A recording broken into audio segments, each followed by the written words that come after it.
When being tasked to look at Wicked, you're not just looking at Wicked, a 20-something-year legacy. You're looking at The Wizard of Oz. You're looking at an American fairy tale. That's the mental weight. Then there's the physical weight of, oh my God, we're gonna shoot 2 movies at the same time. How do I track where each character is? How much scope is needed? Filming film 1 and Wicked for Good together presented some challenges.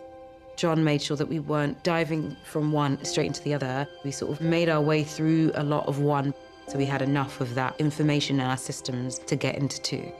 If we were to film Defying Gravity, I knew what it felt like to do No Good Deed, because those are the mirror of each other. 2 camera setup, one that counters you for the jump, and then one where you land on that second one. When it comes to conducting a space and the environment that John created for everyone, it starts from the top. I know that I will never be in an environment that was as loving, safe, thoughtful, kind. It starts with John. It starts with the tone he sets and the people he chooses to bring on. 3, 2, big breath, and hold it, then up, and dream will just begin. Nothing prepares you when something becomes a cultural phenomenon, as Wicked did. And I waited a very, very long time to make into a film. My path would intersect with John Chu, who became the captain of our ship and directed the films. The humanity that you'll find in this film, the joy, the passion, so much of that comes from his extraordinary inventiveness as a filmmaker. In the very beginning of production, we don't talk about shots. We talk about feeling and story. Every scene has a feeling that I need the audience to get, whether it's what they need to feel themselves or what they need to feel for the character. Whatever way to get there, to make that feeling, that's where we should be going. In my office, in order to keep everything straight, I had these giant boards, and each board had each scene from each movie.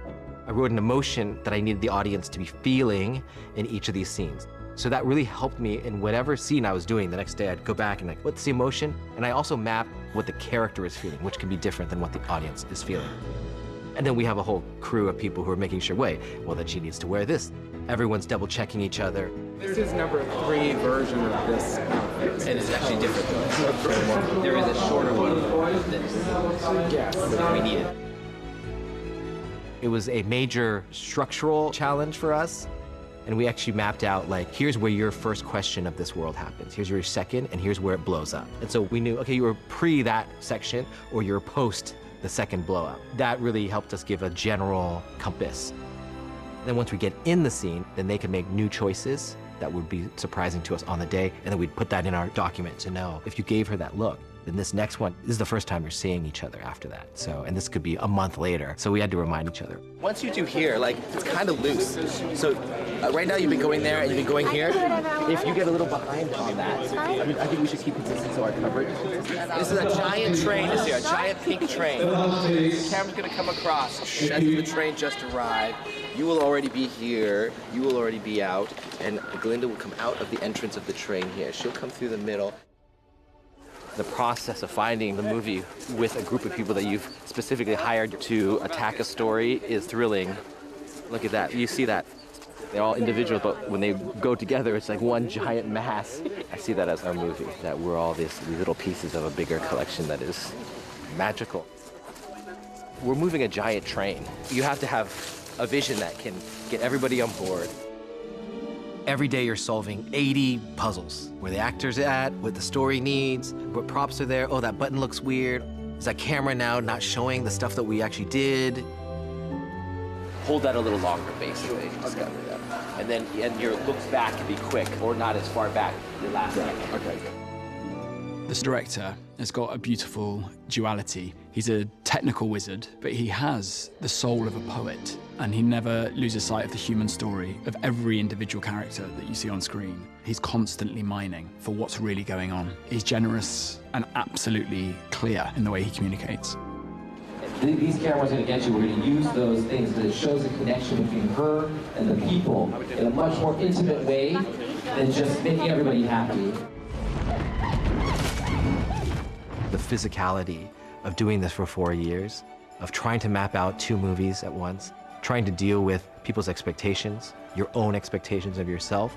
Every day is like a marathon.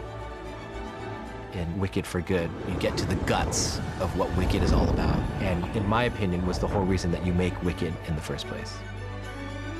Maybe this is not just another fairy tale. Maybe fairy tales don't exist at all. And life is just a series of things that you have to conquer one by one. But if you just keep walking, you'll end up at the place that you need to be.